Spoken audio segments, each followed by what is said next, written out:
This is the morning. So this one is for to keep me from being depressed.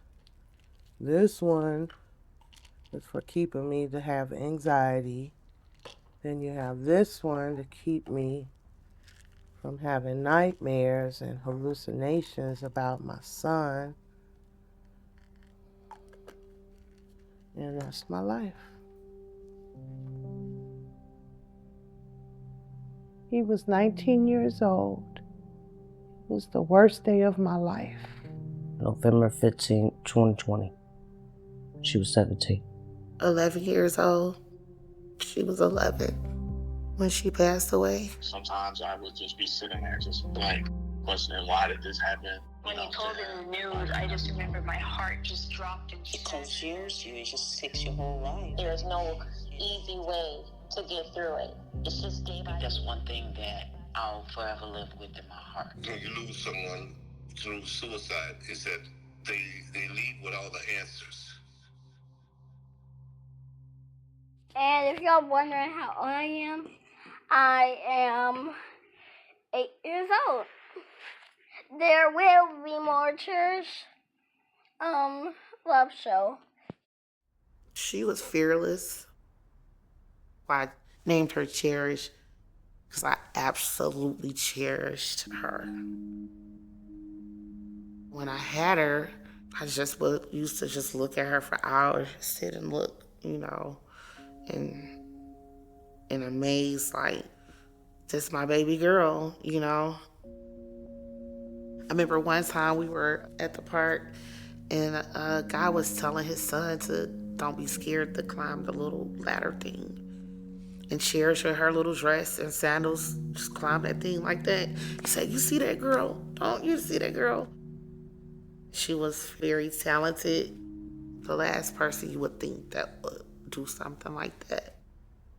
She was 7 or 8. Her dad got locked up. I used to tell her, like, at least you could talk to him, because he would call. And she's so smart. She's like, but that's not the same as seeing him. She took it extremely bad. We was living in Detroit, Michigan, in an urban area, and I wanted a better community for my daughter. So we moved to a suburb. If y'all watching this, I am Cherish. And yes, I am 9 years old. I'm not a child. Okay, I am a child, but I'm 9 years old. One day, I looked at her arm and I said, "Come here, Cherish, what's that?" I said, "You been cutting yourself?" Immediately after that, I called to get her in counseling and therapy. And I told the psychiatrist, she's cutting herself, and the reason is because she missed her dad. I also believe that a little bullying was going on. She would ask me, "Mom, am I weird? Am I childish?" She just started asking me that. One morning, I goes to wake my daughter up. She wasn't in the bed. So I immediately looked to my left and I see my daughter in the closet. And for some reason, my brain saying she's like playing a trick on me, but it wasn't a joke. And that was the end of my life and hers. Like, I died too. How does that happen? How did she come from going to a counselor in an urban community and thriving very well, and then all of a sudden we get to Macomb and my baby take her life? I don't know what she may be going through in school, because like I said, she would hold things back and it would be like a month later I would find out something happened, That actual clinic called me and said, "Due to Cherish, we're changing our whole policy and process of how we do things." So that was a slap in the face. because you just told me you dropped the ball on my daughter. And she was the catalyst to y'all changing.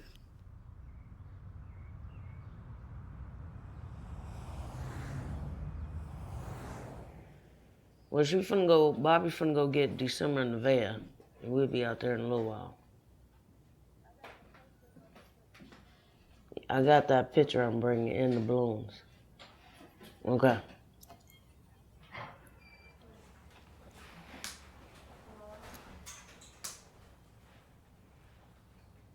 If you can you walk me through that day? That day was, we left, came back.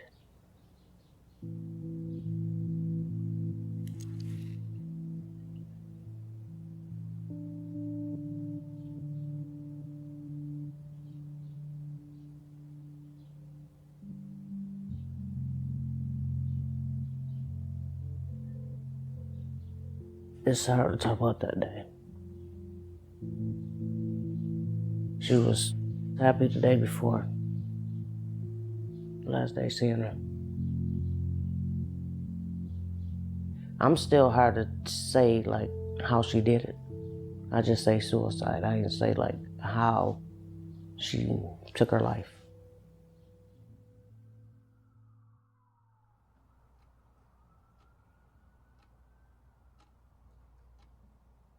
He was a dear, sweet child, and I'm not just saying because he was my son.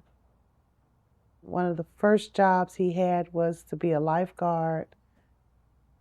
And he would come home and he would bring me pictures of the kids who would say, "Thank you, Jamal," and they would write Korean pictures. He was important in saving people's lives who were trying to learn something. And then he took his life because of something that maybe wasn't learned to him just yet.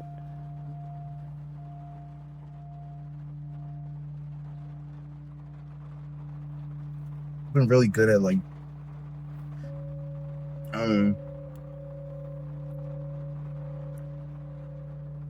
just feeling when I'm not wanted. So I try to just back up a little bit sometimes, and so I usually find myself alone. There's a lot of people that I know and didn't talk. I want to say sorry to them for doing this to them. I hurt them. We're trying, promise.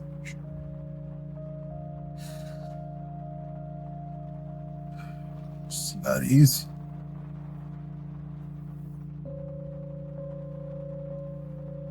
I used to so much fight.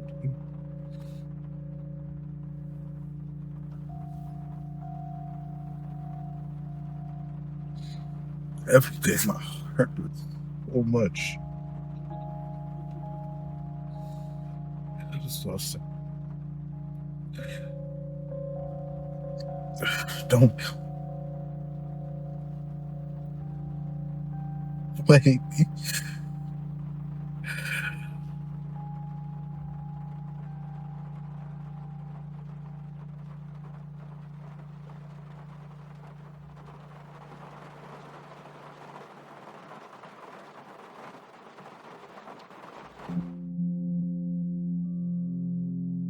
My son Jamal Clay died by suicide May 27th, 2020 at 5:55 a.m.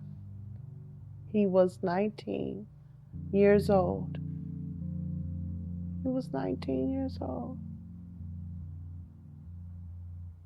He was 19 years old.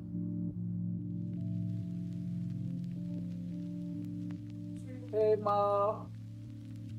Hey, Mom. What's up? We have to be able to talk about how we feel. My son did a great job not doing that.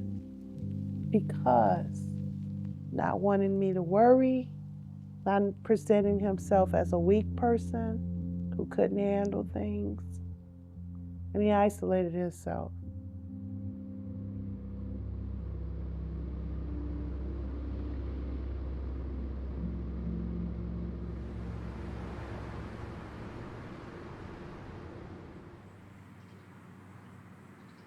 At first, when she first passed, I couldn't look at her picture. Well, say, found her with a belt around her neck, and she hung herself and took pills. She told me everything but that, so that's what I'm still upset with her about, because she never came to me with that. If I would have found her text messages ahead of time, I would have watched her. I wouldn't have left her at home that day. I always say, if you feel like you want to take your life, talk to somebody first. Like, go to somebody, fight it. You don't gotta take your life.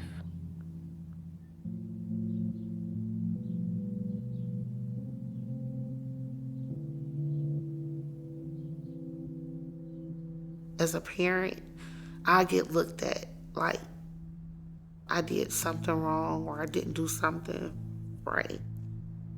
From the time she was born to the time up to when I lost her, I go every which way that you could think of to how I could have prevented this. My daughter was under psychiatrist care at that time. You feel ashamed to say my child did this to himself, especially when they're so young, because you know you will be looked at as a parent. She didn't leave a letter. She didn't leave anything. Suicide is shunned upon.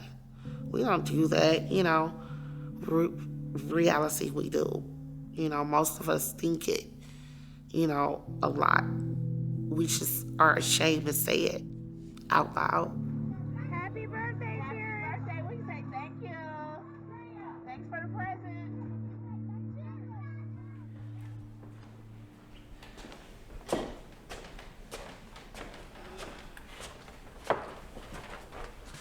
This is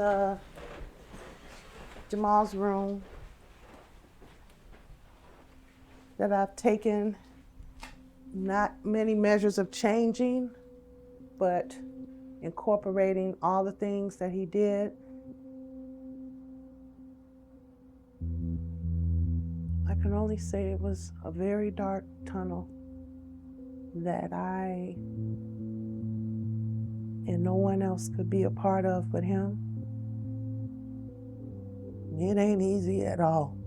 And there are many days, many days that I just look up and wonder, am I even gonna make it another minute? Because the grief is just terrible. It is terrible.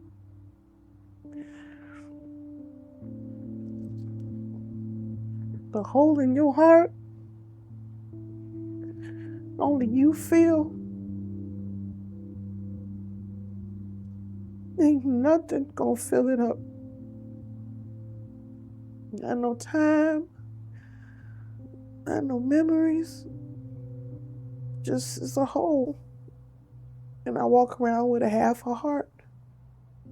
I look at the things that he's accomplished and stuff he put in here.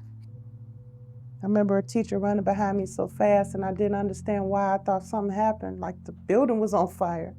And she was running to tell me how much of a joy it was for him to be in her classroom. And I never experienced that before. I mean, I really thought I was in trouble when she was coming my way. And just to have somebody say that, I'll never forget it. I kind of look around and see signs of maybe what he was trying to say. I look at this collage and I read it differently than I did before, for better or for worse. Chose words like improve, happiness, turn worrying off, switched to the next level. Then a picture of a father and a son. I guess that was a message, because his father wasn't around. He had a family that rode for him, got him involved with things. He was never without any of his needs and got a lot of his wants, you know? But that doesn't matter when you're in pain, I guess. Mental health experts are noticing an alarming trend. The rate of suicide among African American men and boys is climbing. Back now with the crisis in our country, a staggering rise in suicide attempts by Black children. Among the general public, but I think especially among Black Americans, people think that this is something that Black people don't wrestle with. My colleague and I analyzed the suicide rates from the Cook County Medical Examiner's Archive, and we found that suicides rose among Black women and men in Chicago between 2015 and 2021. When looking at the method people use, Black males in Chicago were the most likely to die by suicide using a gun. Everyone else used different methods. And Illinois has some of the most restrictive gun laws compared to many of the other states. When you're left here on earth, you never get your questions answered. We can't do this by ourselves. This is going to take a whole community, a whole village to keep saving lives out here in the world. You know, I went and spoke with a group of about 200 African American boys with my fraternity. And one of the questions I asked a group of boys was, what stresses you out? What are some of your fears? A 10-year-old boy stood up and said, death. And when he said that, the room became silent. And after the little boy said it, other boys confirmed it. I guess they just wasn't brave enough to say it out loud. I think that's the number one thing that our children are dealing with, just about, am I valued in this world as a Black child? And that's very sad to hear. Are our babies traumatized just for being Black? Absolutely. It's the messages that they get. I feel like you get looked down at. How often would you say you heard the N-word? It's an everyday thing. They're told their hair isn't pretty. They're told that their features aren't beautiful. It's part of my culture, and it's my heritage that's being violated. As you kept reading, it just added more and more hairstyles that were natural and mostly worn by Black people. They're supposed to be a symbol of strength, but then we're told we don't need you to be thinkers. So keep the political commentary to yourself, or as someone once said, shut up and dribble. We see that racism in its different forms impact well-being and development. Show me the ugly child. There are longitudinal studies that confirm that racial discrimination experienced by Black youth and felt by Black youth has direct implications for their mental health and suicide risk later on. However, racism is deeper than these interpersonal interactions. Racism is felt and seen in the built environment. So do I have access to mental health treatment? Do I have insurance? Are there places where I can go and have the freedom and joy and wonder of being a child? Or am I faced with these very serious structural issues around violence and food insecurity and material hardship and poverty? And our children are seeing it as the only alternative. And with the pressures and the demands that's put on our children, and then if you think about the part that social media plays on our children, the rates of being bullied, the sense of, I don't belong anywhere, where's my place? That's a lot to deal with as a kid. I would want them to hear that, child, you matter. You are loved. You're a gift. And maybe you don't see how important you are right now, but you will be. It took me a long time to come up in here. And really still brings me feelings. I didn't park in this garage for a year. And still feel funny about walking here, because all I do is look up and wonder how and why.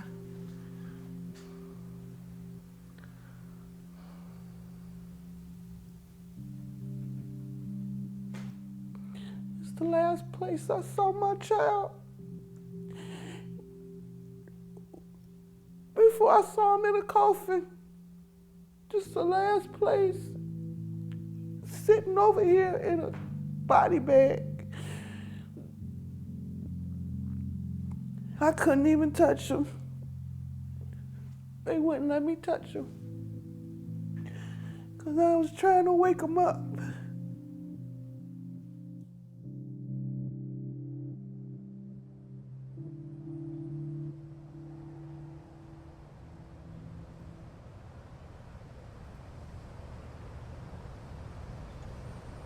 The sun is shining over here on her.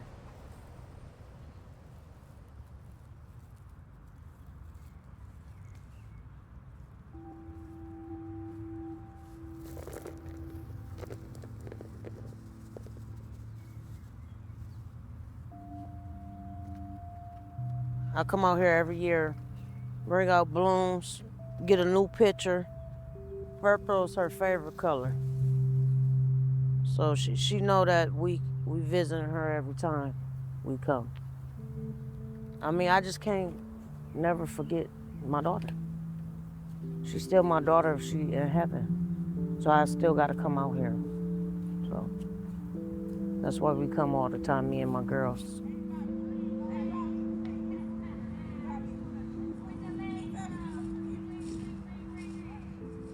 Everything hard when losing a kid. But suicide is so painful.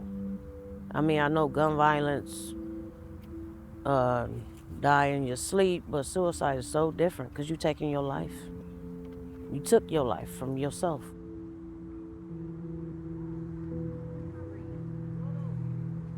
My sister, Kaneja, she was the best sister. She was funny and she loved noodles and tacos. It's not fun no more without her. In my head, I just be like, Kaneja, I miss you. And something respond in my head and say, she missed me too.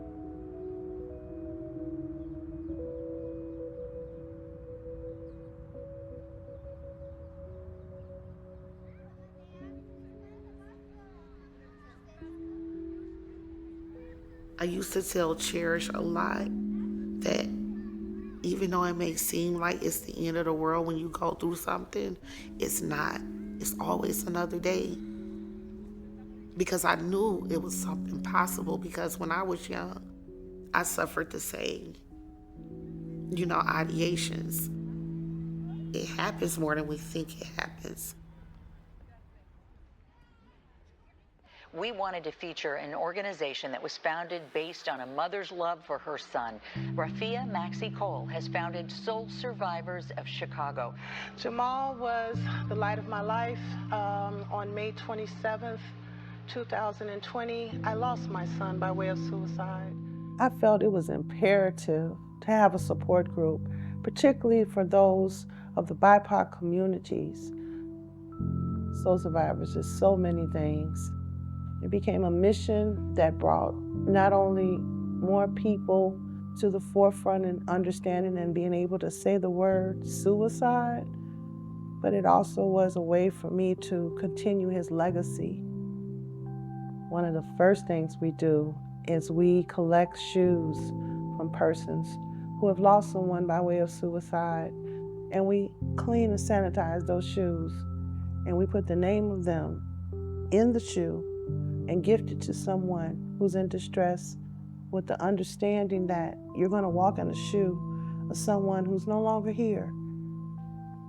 I wouldn't have known many of these parents if I didn't get a little bit of courage, the ounce that I had to say, I lost my child and I'm out here alone. Is there anybody else going through this? And I wanted to be vocal about that.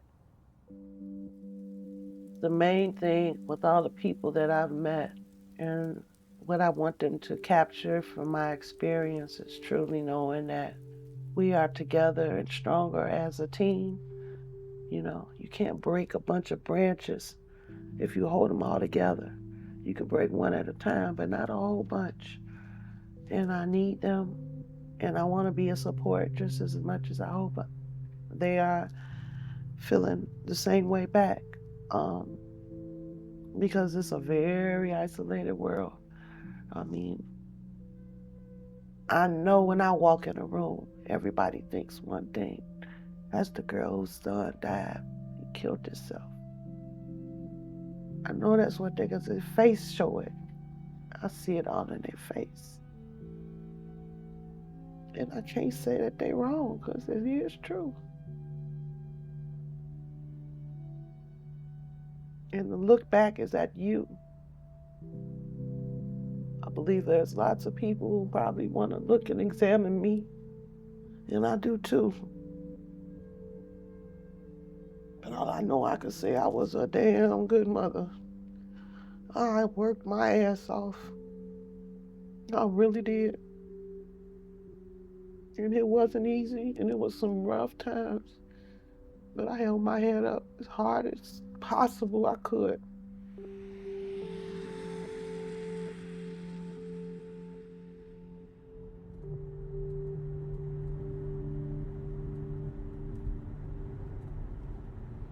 You know that question people ask, do you know where your children are? When it's curfew on the radio. You know, I hear that, and I say, yeah, I always know where my child is. You know, he's in a cemetery. His spirit lives with me, but he's in a cemetery.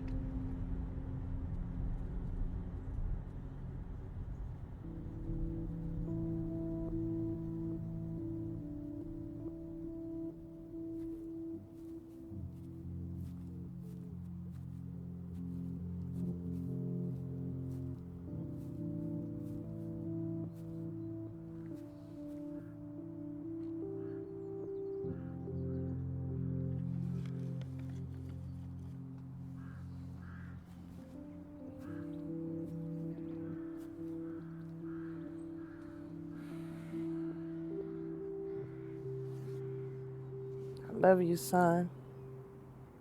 I love you so much. I miss you every single day. Not a minute goes by.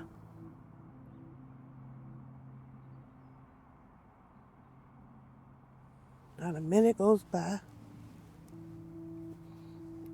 You are my pride and joy, baby.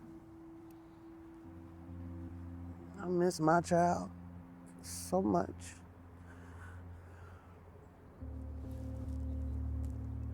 I hate leaving him here.